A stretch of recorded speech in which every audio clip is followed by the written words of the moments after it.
Hey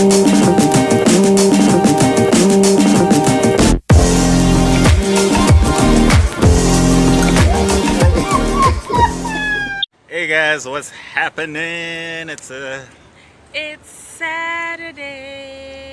It's Saturday, guys. How you all doing? Hope you're having an awesome Saturday. We're having a chilled Saturday. So, we decided that it would be a good Saturday to do an immigration vlog. I think that's a proper way to spend our time. So it's not gonna be fun and games today, guys. We're actually gonna go educational. Yeah. All right, cool. So there's a lot of issues surrounding immigrating to Canada. So what we're gonna do is we're gonna break it up. But basically, this is your guide to immigrating to Canada, specifically through the Express Entry program. Okay, so we use the Express Entry program to come over here, and obviously, you know, speaking from our experience and from what we've learned, we can at least give you some tips and pointers on how to do the same. Ooh, can you smell the barbecue? Ooh, it smells barbecuey. Somebody's having fun. We should go do the vlog over there. Yeah. Alright guys, so without wasting much time, guys, here's what's gonna happen. We're gonna break it up into 3 different vlogs. So today's one is pre-application. Alright, so this is what you need to know before you even consider handing in any information to Canadian immigration. Okay, so first step is obviously deciding on why you want to come to Canada.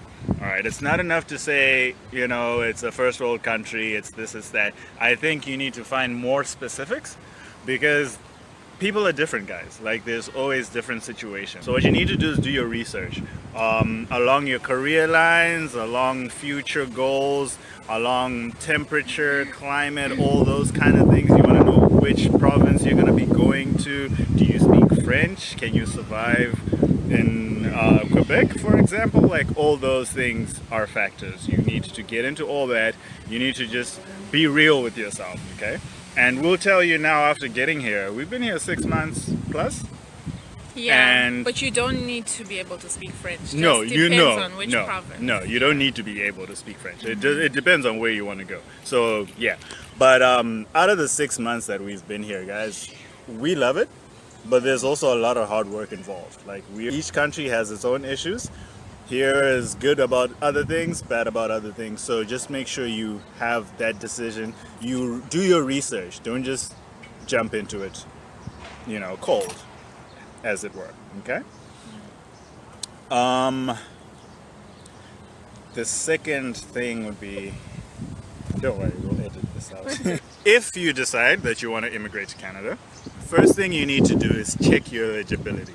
All right? Now, you can do this without actually paying to have extra stuff done. There are actually links below. I should put a link in the video, and there will be links in the description section for these certain things. So the first thing you want to do is check your eligibility. And Canadian Immigration has a nifty little site where you can check your immigration according to your work experience, education level, and finances. Okay, so to give you more details about the work side of it, which is a big part, because this is a federal skilled workers program. So the best way to get express entry is for you to actually prove to the Canadian immigration that you have the ability to join the workforce as soon as you get here and be a contributing Canadian citizen. Okay, so that involves something a bit complicated, and they're called NOC codes, and I don't understand them entirely, so I'll leave Nebe to explain that to you. Okay, so basically NOC codes are what Canada as a whole, I guess, uses to describe different job titles. I can't really remember what NOC stands for. I think it's National Occupation something. We'll leave the full description like below.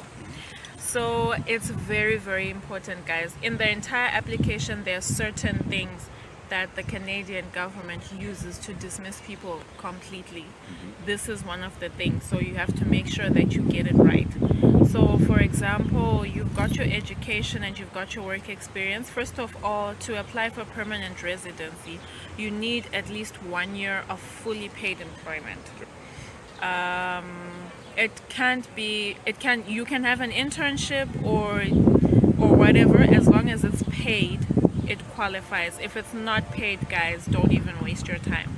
And then secondly, the thing with work experience is that with work experience as well, first of all, applying for Canadian residency is a points-based system. So obviously the more work experience you have, the better. But the way you're going to prove that work experience is through reference letters. If you feel like you're not going to get a reference letter for a particular work experience you're trying to claim, don't even bother putting it in, okay? Because you're just trying to get your application rejected. So basically with knock codes, what you need to do is, if for example you're working in marketing right now, but your degree is, let's say, in geography, your degree doesn't have to match with the work experience you have. But what has to match is, if you choose the knock code, let's say it's whatever number, and it's under marketing public relations, you need to make sure that your job duties on the reference letter that you supply to the government of Canada when you do your application matches at least closely with the job descriptions that they've listed. Because that is a sure way of getting rejected. They're very serious about that. They basically just don't want a situation where you're going to come here and claim your marketing and then you actually don't get a job, because they're like, well, you actually don't have the qualifications. So your job duties don't have to be specifically listed as the way they are on the Canada government website, but they need to be pretty close. So we were lucky because Keith's mom is like HR, so we managed to have her look at the job descriptions we were using against the ones on the website. So you need to be serious about that one. If you're still not sure if your job matches what's on the website, it's always good to ask advice from someone. HR people always know what it is, but basically if it matches there, then you'll be good to go. You're good to go. Alrighty. Alright, there you have it, guys. Couldn't have explained it better myself. Nebe is the professional when it comes to knock codes. But yeah, guys, not to discourage anyone, but like we said before, Canadian systems are both accepting and demanding. Alright, so they will be lenient in that if you have what they're looking for, you're done deal. You come in there. But the last thing they want is for you to lie to them and say, I do this, and then you come over here and then they realize you can't do that. So with all your paperwork, with all your applications, it's best to tell the truth, guys. 100%. Just tell the truth as it is. Don't try and forge nothing, because they are looking for forgers. They're literally looking to disprove you. Okay? Alright. So knock being handled. The next thing would be your language tests. Okay. Now, we used IELTS. IELTS is the big thing in most of Africa, I would think. So, if not Southern Africa. But and you probably have heard of IELTS before this. But basically, it's the language proficiency test that shows that you've got functional English that can put you into mainstream Canada without any hitches. Okay, so with your language test scores, you're going to get 20 points. Is it? It is. It's 20, but also the scoring for IELTS is that Canada will only accept you if you have score at least 6.5 and on above. Each. So that's like the written, the spoken, the listening, and written, spoken, listening, reading. Reading, Reading, yeah. So you need to score at least 6.5. I think the maximum is 20 points. And then now it just depends if you do score like an averagely lower mark, how much more points they're going to give you. Exactly. But basically, guys, you can't do anything without IELTS. You have to have IELTS. You have to have it. Bettering your IELTS score might actually better your score for when you go to apply for your CRS, which we will get to. But basically, you need to have it in your mind. You're going to have to do an IELTS test, okay?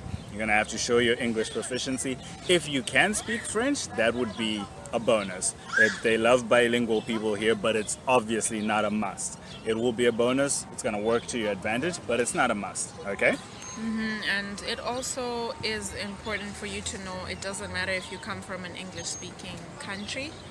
It's a requirement. You still have to prove. It's a requirement. Yeah, they're not gonna look at it and go, well, you guys speak English. They'll be like, oh, well, you speak English, so do the IELTS test and show us. So they want that kind of thing confirmed, okay? All right, so English proficiency, you gotta do your IELTS test. You gotta score as high as you can to get as many points as you can. And yeah, it's a given, all right? So the next thing after that would be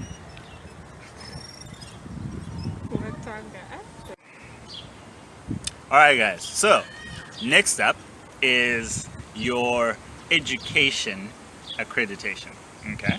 Now, when you initially decide that you want to immigrate to Canada, there's, did I talk about the test? Which test? The 67 out of 100. No, you didn't. Okay.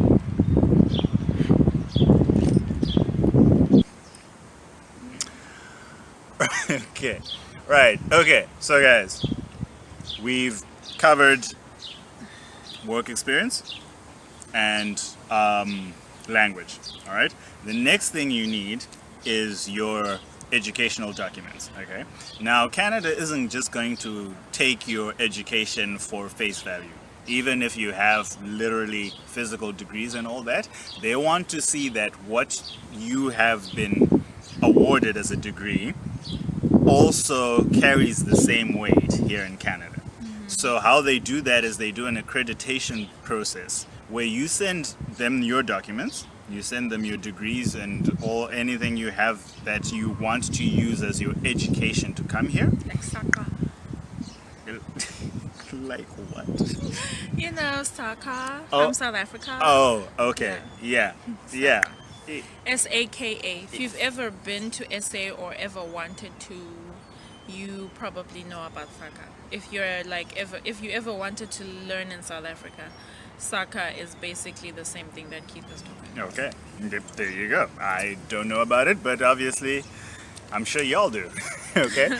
Yeah, so basically that's what it is. You're going to send in your documents. They're going to check with whatever institute you got your documents from. They're just going to verify that you didn't Photoshop your stuff, which, you know, in this day and age is kind of important. Okay, so that's a big step as well. It's going to cost you some money, but obviously it's well worth it, because once you have the accredited document, that's what you're going to use. Okay, that's what you're going to show to say, okay, I've got this master's degree, and like Canada says, it's equivalent to masters in Canada. Okay, so that's also very important.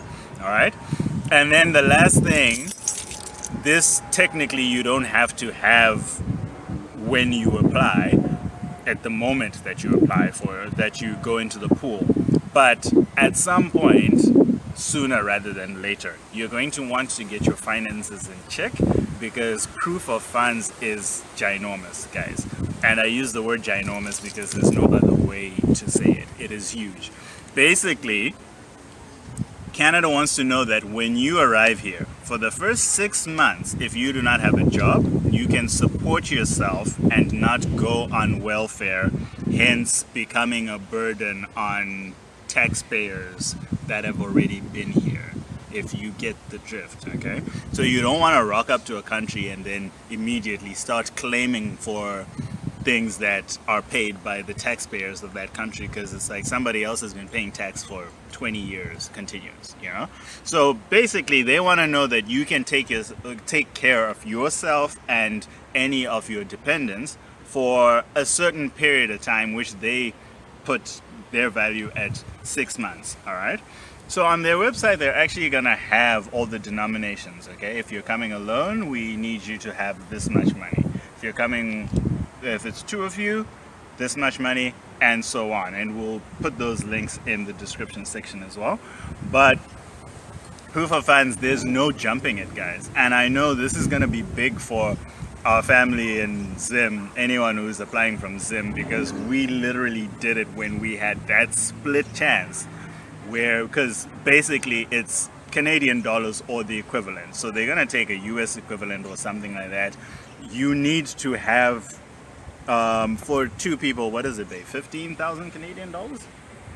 Yeah, It's so give about or take 12,000 US, about I think. 12,000 US dollars. Okay, so like I said, you don't need that right at the beginning, but by the time you show your proof of funds, if you're saying that's your money, you're gonna need to show bank statements, and it can't just all come in at once. You know, it's gonna need to have some kind of history in your bank account. So you need to think about that in advance, and that's why we've mentioned it in advance, because I know there's some ballers out there, but for a lot of us, it's not the kind of money you're keeping in your bank account. So if you're gonna immigrate, you're gonna need to think of proof of funds before you get to many of these steps, just to make sure that you can have it in there.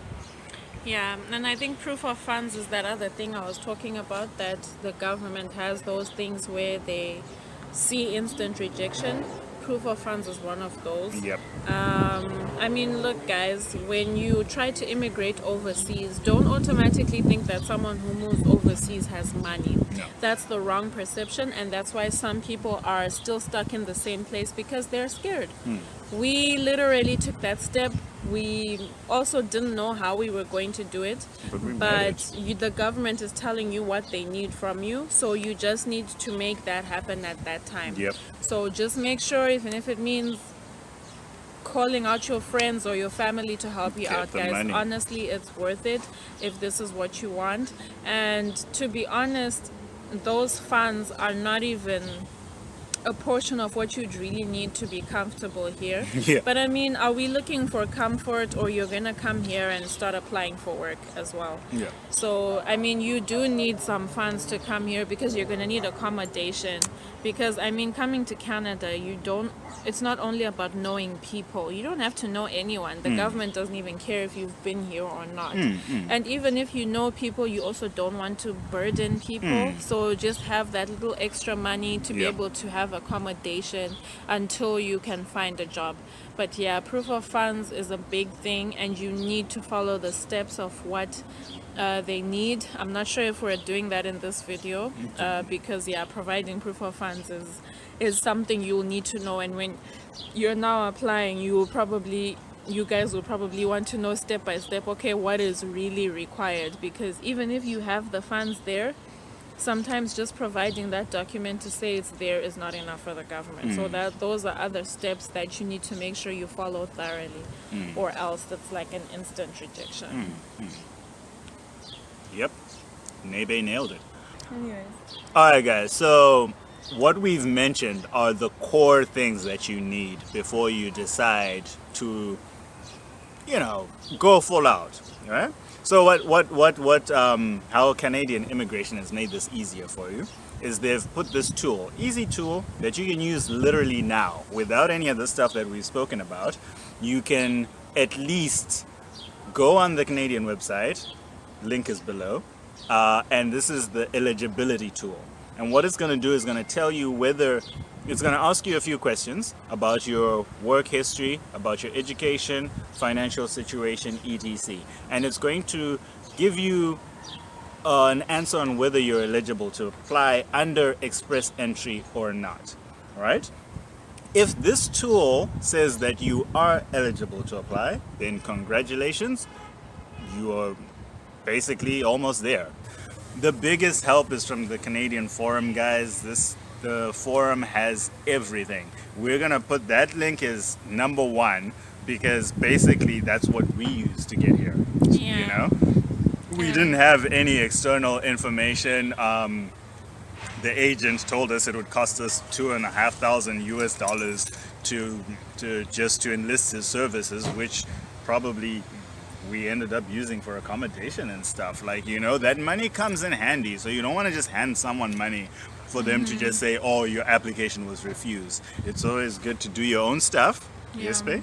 Yeah, and I honestly remember the appointment we had with the agent. Yeah. And now when I look back, like a year later, honestly, he didn't know anything about the process. I'm actually glad we didn't go back to him. That's An exactly agent is it. honestly a waste of money. The embassy is straightforward about what they want. It's so easy. You can submit these documents on your own. Mm-hmm. You're paying 2,000 for someone to just submit documents Yeah. because still he's going to want you to provide them Exactly. to him. It's not like he's going to go out and source the provide the information. documents. So Exactly. honestly, guys, you can do this on your own. You should also let us know if there's anything in specific that you want us to highlight. But honestly, we will also try our best to provide as much information as we can as to where you can also go to get as much info as you need. But I mean, like Keith said, we've been through this, and honestly, I don't see what we wouldn't know. No. Yeah. No, guys, feel free to leave a comment. If you got a question, leave a comment. If it works out that you've done the tests and whatever and eligibility passed, even if it didn't pass and you think there is some way around it, leave a comment, ask a question. We'll let you know what to do. Like if we don't know, we'll at least refer you to the next best source. But basically what we're saying is we don't see the point why you should pay somebody who probably knows less than you. Definitely the agent knew less than us by the end of it. We actually were like, but the agent said this and we've researched and that doesn't work, Yeah. you know? So yeah, it's open, guys. If you have a dream, hold on to it and try and do it. Like, guys, seriously, it would be a great thing if you can do it. If ever there are some things that you can change, if you can further your education, if you can better that outscore or anything like that, do it, guys. It is so worth it. You want to do it, but either way, when you have all these documents, you create your profile, they're going to give you a score, and then you're going to wait for that score to get picked out of the draw. But we'll cover all that and then furthermore in the next vlog, because guys, it is a process. We've had to break it up. We didn't want to have to make 45-minute videos. Break it up, just go stage by stage. But yeah, guys, again, just to recap. Employment, education, language, proof of funds. Those four things are what you basically need to have on tap before you decide on trying to apply. This is exactly how we got to where we are. The links are there, guys. Check out the links, check out our videos. It'll work. One way or the other, it'll work. Okay? Yeah. Is there anything else, Nebe? Yeah, so well, thank you guys for watching our video and Our educational video. if you haven't yet joined the family, don't forget to subscribe and turn on your notifications so that you don't miss a video. Never miss a video. Why would you miss a video? Why? Who I mean, misses a video? who does that? Who does that? All right, guys, you heard it from Nebe. She don't want nobody missing no videos, so you better hit that subscribe button. And yeah, guys, more videos will be coming. This one's a 3-parter, so hang in there. There'll be more fun to come. But until then, Toodles. Peace.